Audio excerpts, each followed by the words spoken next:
बोलणार आहोत आंतरराष्ट्रीय घडामोडींचे अभ्यासक शैलेंद्र देवळाणकर आपल्यासोबत जोडले गेले आहेत। शैलेंद्रजी, गेल्या 2 वर्षांपासून रशिया आणि युक्रेनमध्ये युद्ध सुरू आहे। आता हे युद्धविरामासाठी डोनाल्ड ट्रम्प स्वतः प्रयत्न करतायत, मात्र या चर्चेदरम्यान झेलेन्स्की हे ठाम आहेत की आपण युद्धविरामासाठी तयार नाहीये आणि ऑन कॅमेराचे दोघांमध्ये वाद झालाय।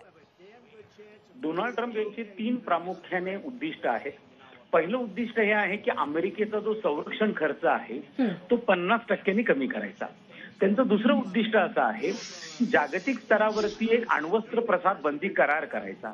आणि तिसरं उद्दिष्ट असं आहे की धोक्यात सापडलेल्या अमेरिकेच्या अर्थव्यवस्थेला काही प्रमाणात उभारी द्यायची, जे करून ज्याच्या माध्यमातून काही महत्त्वपूर्ण करार करता येतील का। जर पहिला प्रश्न असा आहे की जर त्यांना संरक्षण खर्च कमी करायचा असेल तर त्यांना अमेरिका ज्या पद्धतीची संरक्षण मदत विशेष करून सध्या युक्रेनला देतो आहे आणि ज्याची उल्लेख डोनाल्ड ट्रम्प यांनी केला की 350 अब्ज डॉलरची मदत ही अमेरिकेने आतापर्यंत युक्रेनला केली आहे। त्यामुळे जर संरक्षण खर्च कमी करायचा, संघर्ष त्वरित थांबवावा लागेल।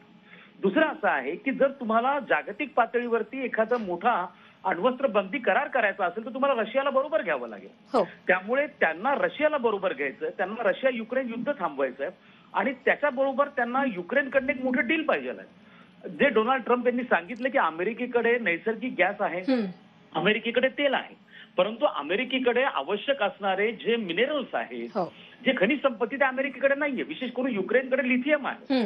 त्यामुळे त्यांनी एक करार करावा आणि अमेरिकेने केलेल्या मदतीच्या बदल्यामध्ये त्यांनी काही महत्वाचे जे खनिज संपत्ती आहे ते अमेरिकेला द्यावी।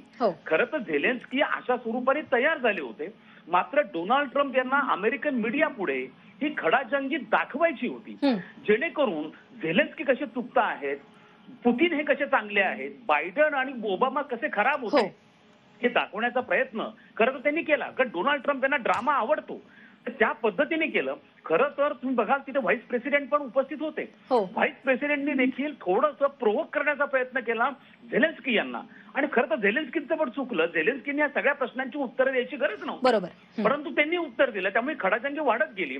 मात्र याच्यातनं डोनाल्ड ट्रम्प कशा पद्धतीचं प्रशासन भविष्यामध्ये करणार आहे याची आपल्या सगळ्यांना एक पद्धतीचं साक्ष मिळते आणि इथून पुढे अशाच प्रकारचा व्यवहार अमेरिकेकडनं होत राहील। त्यामुळे डोनाल्ड ट्रम्प हे अत्यंत ऍक्शन मोड वरती आहेत आणि मला असं वाटतं की हे खरं तर डील झालेलं होतं, हे बॅक चॅनल डिस्कशन मिलेलं डील झालेलं असताना देखील अशा प्रकारची खडाजंगी करण्याची खरंच गरज नव्हती, परंतु डोनाल्ड ट्रम्पच्या स्वभावाप्रमाणे त्यांनी घडून आणलंय असं आपल्याला म्हणावं लागेल।